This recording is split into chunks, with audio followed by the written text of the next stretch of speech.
Hello, ladies and gentlemen, and a very warm welcome to Evolving Consciousness. Why me? Why did life have to be so harsh on me? Why are these things happening to me? Most of us, in some point of our time, do have this kind of a mental conversation. That why me? God, why the hell did you do this to me? We constantly think in these lines as to why me? Today, ladies and gentlemen, I am going to share with you a real life story of a person who is no longer with us, but a story which is powerful enough to give you a new lens to view life. This story is about a person called Arthur Ashe. People who are ardent followers of the game of tennis, they probably know about him. They probably know about this story. Either ways, this person is going to shake you from within. The story of this person is going to shake you from within.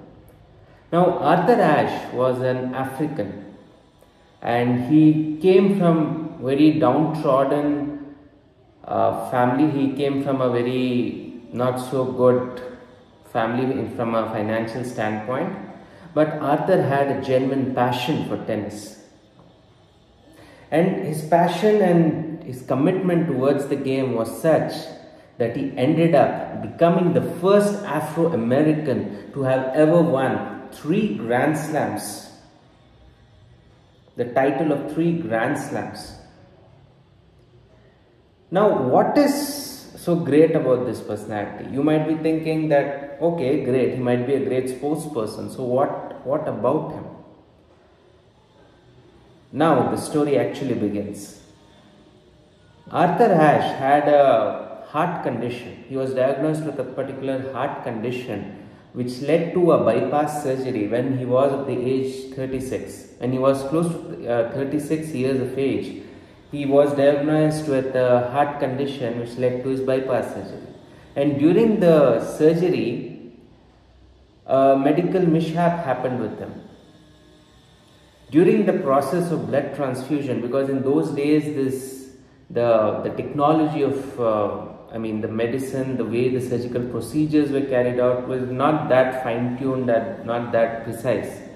So what happened was, his body was being infected by blood which contained virus of HIV. So accidentally they infected him with the blood which had traces of HIV. Now this led him to become HIV positive. Now you might be thinking, what a tragedy has happened. When Arthur first announced this news across media way back in 1992, there were a ton of his followers who were absolutely stunned and their heart filled with a sense of remorse. One of his ardent fans wrote a letter to him, and in his letter he said, "Why did God have to choose you for such a tragedy? Why did this happen to him?" For which Arthur penned probably the most epic reply which could have ever been even thought of. I'm going to read out the exact reply which Mr. Arthur Ashe gave to this ardent fan. He said, 50 million children started playing tennis. 5 million learned to play tennis. 5 lakh learned professional tennis. 50,000 of those 5 lakh came to the circuit. 5,000 reached the level of Grand Slam. 50 reached Wimbledon. 4 reached semi-finals. 2 reached the finals. And at last, one emerges as the champion. And he said, that when I was winning the title and lifting that majestic cup, I didn't look up there and ask God, why me? Then now, when I am suffering, when I am in this difficult situation, what right do I have to look up there and ask God, why me? Now, when I first heard this story, I was deeply moved from within. Because let's understand the standpoint from where this person is talking. He is encountering the most fatal disease mankind has ever experienced. A disease which probably even today does not have a cure. It was so easy for him to play the victim card, to blame it on the stars, to blame it on the weather, the history, the biography. But look at the way he completely channelized the perspective of the situation. Truly a hallmark of a legend. Now, why is this story so important in our day-to-day life? We human beings have this natural instinct wherein we are so habituated to see the bad in everything. Actually, this is not a fault of us. We don't do it on purpose, but that is how our natural human brain is designed. But that doesn't mean that we can't change the natural conditioning of the human brain. Because if you look at the evolution of human brain in particular, it was always designed to be in a flight or fight mode. Because if you date back centuries ago, wherein human beings were living in a much unorganized surroundings, where we are constantly threatened by animals, carnivores, where attention was of prime importance and it was important to survive. Because if you were not on the flight or fight mode back then, you would probably lose your life. But it's so unfortunate that we haven't evolved much from the days which we were back then. Because still, most of us are acting through the survival mode. Most of us always have what psychologists call as the negative bias. We tend to look at the bad in every situation versus the goodness. Arthur Ashe is a live example. His life is an exemplary proof of how the most dreaded of situations can be looked up from a different viewpoint, can be seen from different eyes. Helen Keller put it so powerfully when she said, all my life I complained about the fact that I didn't have a pair of shoes until I saw a person without a pair of feet. All my life I complained that I didn't have a pair of shoes until I saw a person without a pair of feet. Our whole world depends on the perspectives we have. Arthur also said something beautiful, that happiness is what makes you sweet. And always remember, the grass always looks greener on the other side. No matter in what position you're in life, what your challenges are, there's always something good to look at. It's only that we need to have the eyes to look at it. Now, this is not some philosophy or something which will make you feel good from a superficial standpoint. This is authenticity. This is authentic sense of perspective. Because there's always going to be reasons for us to feel negative. There's not been a single person on this planet who has not faced challenges, who has not encountered that feeling of unease, that feeling of melancholy, that feeling of having life upside down. If there is someone like that, there can only be two possibilities. Either the person is lying or the person is enlightened.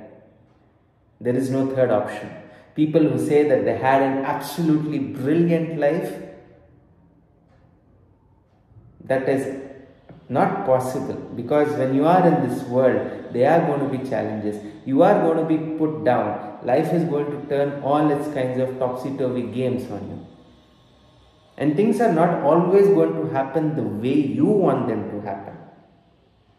But there is one freedom which each one of us has. There's one freedom which each one of us can utilize. But alas, we don't even know about that freedom. We are not even aware of that freedom. You know what that freedom is?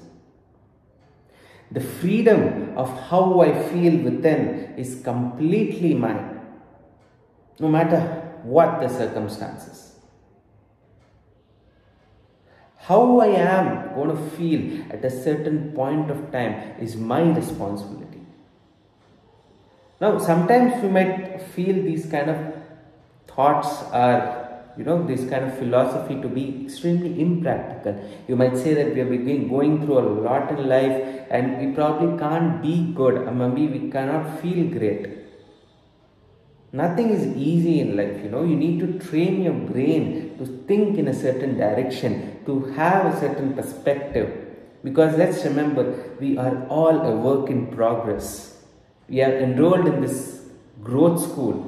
I like to call this earth, Vivekananda put it beautiful. He said that the world is a gymnasium. The world is like a gymnasium where we all come here to make ourselves stronger. Because there are different levels of challenges which every person from any walk of life is facing. The super rich, they also have their own set of challenges. Most of us have a very limited understanding, right? We think that people who claim to be happy are people who have great social media posts.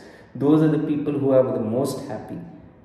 But if you go and ask those people about their challenges, they will probably have a plethora of more complex challenges than you and me can ever face. So let's not be in this hallucination. Let's not be in this la-la land wherein we feel that guy's life is perfect. This guy's life is perfect. There is no life which is perfect in this world. It's only a matter of perspective. In Bhagavad Gita, Lord Krishna says that dukkhalya ashashvatam. He says this material world is an ocean of miseries, right? Now this ocean of miseries, when he's talking about it, he's talking this from a standpoint of the materially driven person. A person who has the capacity to leverage the power of his perspective, for him it is not a misery. A person who can find beauty in ugliness, order in chaos, clarity in confusion, he is the person who can be called a true yogi. Because he is not hindered, he is not perplexed by the outside situations. Sadhguru Jaggi Vasudev, who I deeply adore and respect, he said something beautiful. He said that what happens around me is not under my control. It's never ever going to be 100% the way I want it to be. But there can be one thing which can be under my control. And that one thing is what happens inside. Now, if that is also not in our control, we probably are living like slaves. We don't even realize this. Nobody even thinks to such a level of depth. People have a very hollow understanding of what true freedom means. There is this phenomenal book called Freedom from the Known by Jiddu Krishnamurti.